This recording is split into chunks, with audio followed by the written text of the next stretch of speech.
నమస్తే, welcome to Leo. మనతో ఉన్నారు సీనియర్ జర్నలిస్ట్ కనకదుర్గ వడ్లమాని గారు. మేడం నమస్తే. నమస్తే అండి. పవర్ స్టార్ పవన్ కళ్యాణ్ ఇటీవల చూసుకుంటే తెలుగు ఫిలిం ఇండస్ట్రీని గజగజ వణికిచ్చినటువంటి ఒక హీరో అని చెప్పుకోవచ్చు. సేమ్ ఇప్పుడు అదే పవర్ఫుల్ ప్యాక్తో రాజకీయాలను కూడా వణికిస్తున్నాడా?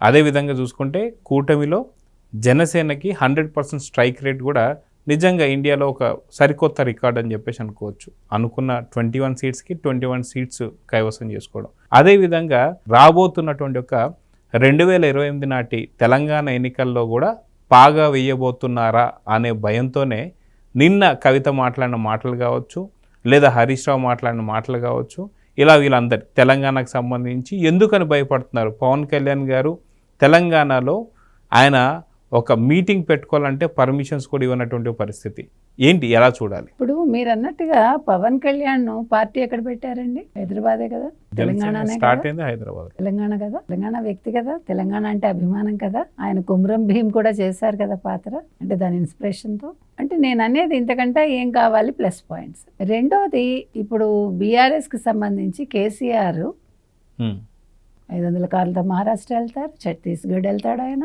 మేము బీఆర్ఎస్గా మార్చాము టీఆర్ఎస్ని అని మేము అంటే ఢిల్లీలో పాగా వేస్తామని. ఆంధ్రప్రదేశ్లో కూడా తోట చంద్రశేఖర్ గారిని మొత్తం అన్ని రాష్ట్రాలు, వీలైనన్ని రాష్ట్రాలు చుట్టారు. అంటే నేను అనేది ఏంటంటే, అసలు మీరు తెలంగాణ అనే పదం తీసేసి తెలంగాణ ఉనికి లేకుండా ఏ తెలంగాణను అడ్డు పెట్టుకుని 10 ఏళ్ళు మీరేమో ఉద్యమం చేయించి 10 ఏళ్ళు ముఖ్యమంత్రిగా ఉండి 10 ఏళ్ల లోపే ఫస్ట్ టర్మ్ అవగానే సెకండ్ టర్మ్లోకి వచ్చాక మీకు రాష్ట్రం కంటే కూడా దేశంలో పదవులు ముఖ్యమయ్యి బీఆర్ఎస్గా మార్చేశారు. మార్చాక ఏమైంది? తెలంగాణ ప్రజలు ఏమనుకున్నారు? ఈయన మన తెలంగాణ బాపు కాదు, ఈయన భారతదేశానికి చెందిన వ్యక్తి, ఇంకా మన రాష్ట్రానికి ఎందుకు అనుకున్నారా? మరి ఇప్పుడు మళ్ళా తెలంగాణ దినోత్సవం వేరే వాళ్ళు రాకూడదు అంటే ఎలా? ఇప్పుడు కవిత లిక్కర్ స్కామ్ ఎవరితో చేశారు? పోనీ చెప్పండి నాకు. తెలంగాణ వాళ్ళతో చేశారా? మీకు ఏమైనా తెలుసా? నాకు తెలిసి కేజ్రీవాల్ గారితో ఆపుతోటి చేశారు. రాష్ట్రాలు దాటి మరి ఢిల్లీ దాకా వెళ్ళి మళ్ళీ ఆంధ్ర ఆయన కూడా ఉన్నాడుగా, మర్చిపోయాను.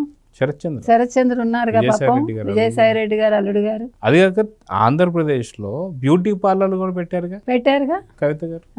మరి నేను అడిగేది ఏంటంటే, ఇప్పుడు గుత్తా జ్వాల మరి ఎవరిని చేసుకున్నారు? గుత్తా జ్వాలతో కూడా ఆవిడకి ఏదో వ్యాపార లింకులు ఉన్నాయిగా. అంటే నేను అనేది ఏంటంటే, నిన్న ఆవిడ చెప్పిన ఒక పాయింట్ మాత్రం 100% కరెక్ట్ అండి. మీరు రండి వ్యాపారాలు చేసుకోండి, మీరు రండి రొయ్యలు అమ్ముకోండి, మీరు రండి శ్రీ సిటీ లాగా ఇక్కడ కన్స్ట్రక్షన్స్ చేయండి, మీరు రండి సినిమాలు షూటింగ్లు అన్నీ చేసుకోండి, ట్యాక్స్లన్నీ మాకు కట్టండి, మేము తింటాం పండుతామంటారా? లేదు మేము రాజకీయాలు చేసుకుంటామంటారు. నాకు తెలియదు ఆవిడ ఉద్దేశం ఏంటి. ఇది నా ఉద్దేశం కాదు, ఐఎమ్ సారీ. అంటే దీన్ని బట్టి మనం వ్యాపారాలు చేసి డబ్బులు సంపాదించి ట్యాక్సులు కట్టడానికి ఆంధ్ర వాళ్ళు పనికొస్తారు, వాళ్ళేమో రాజకీయాలు చేసుకోవడానికి ఢిల్లీ పనికొస్తుంది.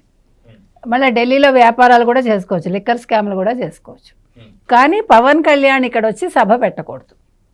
ఎందుకు మీకు భయం? జిహెచ్ఎంసీ ఎన్నికలు వస్తున్నాయి, ఆయన ఖచ్చితంగా పోటీ చేస్తాడు. ఆయన ఇప్పుడు అనవసరంగా మీరు పవన్ కళ్యాణ్ జోలికి వెళ్తున్నారు, అనవసరంగా పవన్ కళ్యాణ్కి హైప్ తీసుకొచ్చారు. ఇవాళ విజయ్ అనే వ్యక్తి మీకు జంజీ కిడ్స్ని ఎట్లాగా అట్రాక్ట్ చేశాడో అట్లాగా పవన్ కళ్యాణ్ చేస్తాడు అని భయం మీకు. ఇప్పుడు కొత్తగా మీకు భయం ఎందుకు? ఇప్పుడు కొత్తగా మెగాస్టార్కి ఫ్యాన్స్ లేరు, కొత్తగా పవర్ స్టార్కి ఫ్యాన్స్ లేరు, కొత్తగా మెగా కుటుంబం మొత్తానికి ఫ్యాన్స్ లేరు కదా, ఎప్పుడూ ఉన్నారు. అంటే కవిత ఆ కుటుంబం నుంచి బయటికి రావడం కానీ, లేదంటే మటుకు కవిత ఆ టీఆర్ఎస్ అండ్ బీఆర్ఎస్ పార్టీలో ఉన్నప్పుడే జనసేనకు సంబంధించి ఎన్నో ఆవిర్భావ జరిగాయి, ఇక్కడ మీటింగ్ జరిగాయి, వాళ్ళు బీజేపీతో కలిసి పోటీ చేశారు. అప్పుడెప్పుడు కూడా బయటికి రాంది. ఈవిడ పార్టీ పెట్టినప్పుడే తెలంగాణ మళ్ళీ గుర్తొచ్చిందా? అంటే తండ్రి వాడుకున్నటువంటి సెంటిమెంట్ని ఇప్పుడు మళ్ళీ కవిత వాడుకుంటే నిజంగా ఎవరైనా సరే ఒప్పుకుంటారా అంటే ఏం చెప్తారు? ఎట్లా వాడుకుంటారండి? మీరు వెళ్ళి మద్యం స్కామ్ చేసి ఢిల్లీకి వెళ్ళి ఆపుతోటి ఇక్కడ తెలంగాణ అంటే ఎట్లా? అంటే బీఆర్ఎస్ అనే పార్టీని బొందబెట్టిందే కవిత వల్ల అని చెప్పి చాలా మంది అంటారు. ఇప్పుడు ఎవడు లిక్కర్ స్కామ్ చేసి అరెస్ట్ అయితే కూతుర్ని విడిపించుకోవడానికి ఆయన బీఆర్ఎస్ ని బీజేపీ దగ్గర తాకట్టు పెట్టి ఆయన లోక్సభ ఎన్నికల్లో పోటీ చేయకుండా వాళ్ళ పార్టీ 8 లోక్సభ సీట్లు బీజేపీకి వచ్చాయంటే ఇంకెంతకంటే ఏం కావాలి? నువ్వు బీజేపీ తోటి కుమ్మక్కయ్యని కూతురే అంది కదా ఆ రోజు, నీకోసమే కదా అయ్యారు ఆయన. ఇప్పుడు నేను అడిగేది అది. ఇప్పుడు కొత్తగా మీరు తెలంగాణ అనడం ఏంటి? ఇప్పుడు తెలంగాణ బిడ్డనని ఒక ముడి వేసుకుని ఆహార్యం మార్చుకుని, ఓకే అది కూడా మీ ఇష్టం, మీ అటైర్. రోజుకో నగ పెట్టుకుంది ఆవిడ, మీరు కనుక చూసారండి డైమండ్స్ మెడలో కావచ్చు, చెవులకు కావచ్చు, మీకు దానికి ఖరీదులు చాలా ఉంటాయండి. మీకు ఒక చెవి పోగు ఒకటి కూడా అది డైమండ్స్లో ఒక్క 2 చెవులకి పెట్టుకునేది 10 లక్షల నుంచి ఎంతైనా ఉంటుంది, తెలుసా మీకు? మీకు ఐడియా ఉండదని చెప్తున్నా. అంతంత ఖరీదైన నగలు పెట్టుకునే వ్యక్తి ఎక్కడి నుంచి వచ్చాయి మీకు? అంటే ఇవన్నీ ఎవడు మాట్లాడకూడదు, మీ ఆస్తుల చిట్టా ఎవడు విప్పకూడదు. కానీ మీరు పవన్ కళ్యాణ్ సభ పెట్టకుండా ఆపుతారు, నష్టమేం లేదు. ఇప్పుడు లంచ్ మోషన్లో కూడా ఒప్పుకోలేదు పిటిషన్ వేయటానికి. సరే కానివ్వండి, ఇవాళ ప్రెస్ మీట్ పెడుతున్నాను, పర్మిషన్ కావాలని అడిగారు. 4:30 నుంచి 5:30 వరకు జూబ్లీ హిల్స్ మా ఇంట్లో నేను జనతాదళ నాయకులతో పెడుతున్నాను అని చెప్పారు ఆయన. సరే మరి పోలీసులు ఏమంటారో ఇంకా మనకి ఇంతవరకు సమాచారం లేదు. సో ఇవాళ కాకపోతే రేపు పెడతారు. సభ ఎప్పుడు పెడితే ఏంటి? అంటే ఇక్కడ నాకెందుకో మీరు ఇందాకన్న పోలికే మళ్ళీ మళ్ళీ గుర్తొస్తుంది. ఏంటి అంటే అటు తమిళనాడులో కూడా జననాయకన్ అనేటువంటి సినిమాని రిలీజ్ కాకుండా చేసినటువంటి పరిస్థితి మనం చూసాం.